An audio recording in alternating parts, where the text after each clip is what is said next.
मोदी जी, पिछले बजट में जो सरकार द्वारा मुख्यमंत्री विधवा एवं एकल नारी योजना जो चलाई गई थी, इस योजना के तहत मैं पूछना चाहूंगी कि एकल नारी और विधवा नारी को कितने मकान मिले। अभी कुछ महीने पहले हमारी वेलफेयर की कमेटी हर जिलों में गई, वहां पे जब प्रश्न पूछा गया कि एकल नारी को कितने मकान मिले, वहां पे जो उत्तर था वो शून्य था। तो आप बताइए, आपने ये गारंटी पूरी की कि नहीं की? ये बड़ा सोचने का विषय है कि महिलाएं, ऐसी महिलाएं जो विधवा हो, एकल नारी हो, उनको इस चीज की कितनी जरूरत है, और ये आपकी गारंटी भी है। आपको ये गारंटी पूरी करनी चाहिए। ये मैं आपसे इस सदन के माध्यम से आपसे निवेदन करना चाहूंगी। और साथ में जिस प्रकार इस बजट में बताया गया कि शगुन योजना आपने बंद कर दी है, मुख्यमंत्री कन्यादान योजना आपने समाप्त कर दी है, और इन दोनों योजना को जोड़कर आपने एक योजना, नई योजना बनाई है। उस योजना का नाम शुभ विवाह योजना है। ठीक है, अच्छी बात है। जब हमारी सरकार थी, शगुन योजना के अंतर्गत बीपीएल की गरीब बेटियों को 31,000 शगुन के रूप में दिया जाता था। मगर आपकी सरकार ने जो सोचा वो ठीक सोचा होगा, मगर मुझे एक आपत्ति है, मेरा जो एक सुझाव है। ठीक है, आपने 51,000 इन दोनों योजना को जोड़कर एक योजना बनाई। अगर आप बेटियों के प्रति सच में चिंता करते हैं तो जो 51,000 है, इसको बढ़ाकर आप 1 लाख करें, तब हम मानेंगे कि आप हिमाचल की बेटियों को लेकर कितने चिंतित है। और साथ में यहाँ पर माननीय अध्यक्ष महोदय जी, पेज नंबर 51 पर जो छैला नेरीपुल यशवंत ओजघाट सड़क का जिक्र है, पिछले विधानसभा सदन में इस सड़क का जिक्र हुआ था। मैंने प्रश्न भी पूछा था, माननीय मंत्री जी ने जो उत्तर है संतोषजनक उत्तर दिया और कहा कि इसकी जो डीपीआर है वो केंद्र को भेज दी जाएगी। और जो ये छैला नेरीपुल यशवंत नगर जो मार्ग है, 5 विधानसभा को जोड़ता है, मेरी मायके को भी जोड़ता है और सोलन को भी। और तो मैं इस सदन के माध्यम से बहुत बहुत धन्यवाद करना चाहूंगी आदरणीय केंद्र मंत्री नितिन गडकरी जी का, माननीय सांसद जी का, जिनके सहयोग से 204 करोड़ की संवैधानिक सहमति प्राप्त हुई है।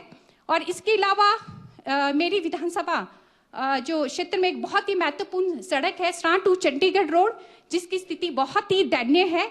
माननीय मुख्यमंत्री जी की वो घोषणा भी थी, तो मेरा माननीय मुख्यमंत्री जी से निवेदन रहेगा कि इस विषय में भी वो जरूर सोचें। और साथ में हमारी जो सोलन मीनस रोड है, माननीय मंत्री जी को भी इस विषय में मालूम है कि ये भी हमारी 5 विधानसभाओं को जोड़ता है।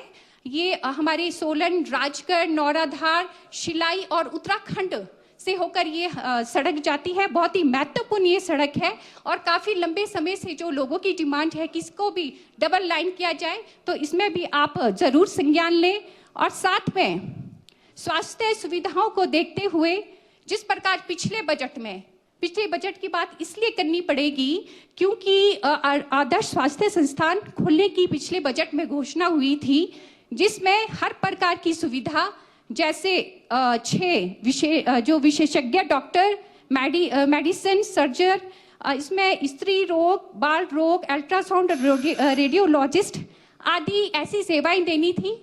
माननीय अध्यक्ष महोदय जी, मेरी विधानसभा क्षेत्र में ये अभी तक जो आदर्श स्वास्थ्य संस्थान है नहीं खुला है। तो मेरा आपसे निवेदन रहेगा कि 3 साल से केवल इस सदन में आश्वासन ही मिल रहा है। मैं चाहती हूं कि जिस प्रकार लोगों की डिमांड के अनुसार ये नारग में खुलना चाहिए था, वहां पे आदर्श स्वास्थ्य संस्थान खुले। और साथ में जो हमारा सराहा हॉस्पिटल है, वो हॉस्पिटल 100 बेडेड किया जाए, ताकि वहां पर लोगों को डॉक्टर्स और जितनी भी स्वास्थ्य सुविधा है, अच्छी स्वास्थ्य सुविधा मिले। और साथ में मैं कहना चाहूंगी कि अभी जिस प्रकार पिछले बजट में आउटसोर्स के माध्यम से स्टाफ नर्स की भर्ती करवाई गई थी, पदों को भरा गया था सराहा में, मगर जो दुख का विषय है वो ये है कि मेरी विधानसभा से नहीं बल्कि दूसरी विधानसभा से स्टाफ नर्स को रखा गया था, जबकि रुचिका शर्मा सराहा हॉस्पिटल में 5 वर्ष से वहां पे कार्यरत थी। मुझे नहीं पता कि उनको वहां पे क्यों नहीं रखा गया, जबकि कोरोना के समय भी उन्होंने दिन रात अपनी सेवाएं दी। मगर पक्षपात होते हुए मैं कहना चाहूंगी कि दूसरी विधानसभा से वहां पर भर्ती करवाई गई। और साथ में मैं कहना चाहूंगी, मैं राजगढ़ हॉस्पिटल की भी यहाँ पर बात करना चाहूंगी। यहाँ पर हमारे पास डॉक्टरों की बहुत कमी है और वहाँ पर स्टाफ नहीं है, और काफ़ी लंबे समय से माननीय मंत्री जी आपको भी मैं संज्ञान में लाना चाहूँगी, ब्लड बैंक वहाँ पे होना चाहिए। और बहुत सी ऐसे अल्ट्रासाउंड जो हमारी वहाँ पर मशीन खराब है। हमारे राजगढ़ में हमारे जो वहाँ के मरीज हैं उनको सोलन शिमला जाना पड़ता है, और विशेषकर जो गर्भवती महिलाएं हैं उनको भारी परेशानियों का सामना वहाँ पर करना पड़ रहा है। माननीय अध्यक्ष महोदय जी, मैं अपनी बात थोड़ी सी शब्दों में रखना चाहूँगी। यहाँ पर मैं पत्रकार के विषय में भी ज़रूर बोलना चाहूँगी, जो कि हमारे लोकतंत्र का चौथा स्तंभ है। आपके घोषणा पत्र में उनसे भी वादा किया था, तो मेरा निवेदन है कि आप उनके लिए भी जरूर कुछ ना कुछ करें।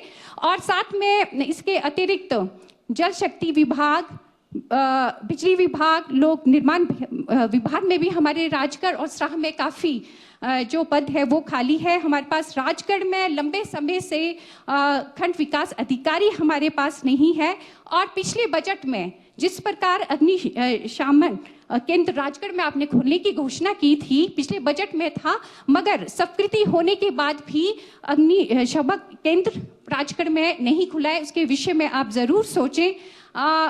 मुझे अपनी बात कम समय में कहने को यहाँ पर बार बार कहा गया है, मैं केवल इतना ही कहना चाहूँगी माननीय अध्यक्ष महोदय जी कि जो हमारा विधायक निधि है, जो उसमें कटौती की गई है, ये फैसला बिल्कुल गलत है। इससे जो स्थानीय विकास के जो कार्य है वो प्रभावित हो गए, और जो विकास निधि है वो जनता का हक है, वो पूरी विकास निधि विधायकों को मिलनी चाहिए। ये बात मैं यहाँ पर रखना चाहती थी। और अंत में मैं केवल इतना ही कहना चाहूंगी, व्यवस्था परिवर्तन नारा देने वाले के लिए सब 2 लाइन में कहना चाहूंगी। बेबसी का आलम देखो जरा वहां, बेबसी का आलम देखो जरा वहां, झूठे वादे करते चलते फिर भी सीना तान, और बोलते फिरते कि व्यवस्था परिवर्तन है हमारी पहचान। अध्यक्ष महोदय जी, आपने मुझे बोलने का समय दिया, और जो ये बजट है ये बजट पूरे का पूरा झूठा है, मैं इसका समर्थन नहीं कर सकती। आपने मुझे समय दिया, आपका बहुत बहुत धन्यवाद।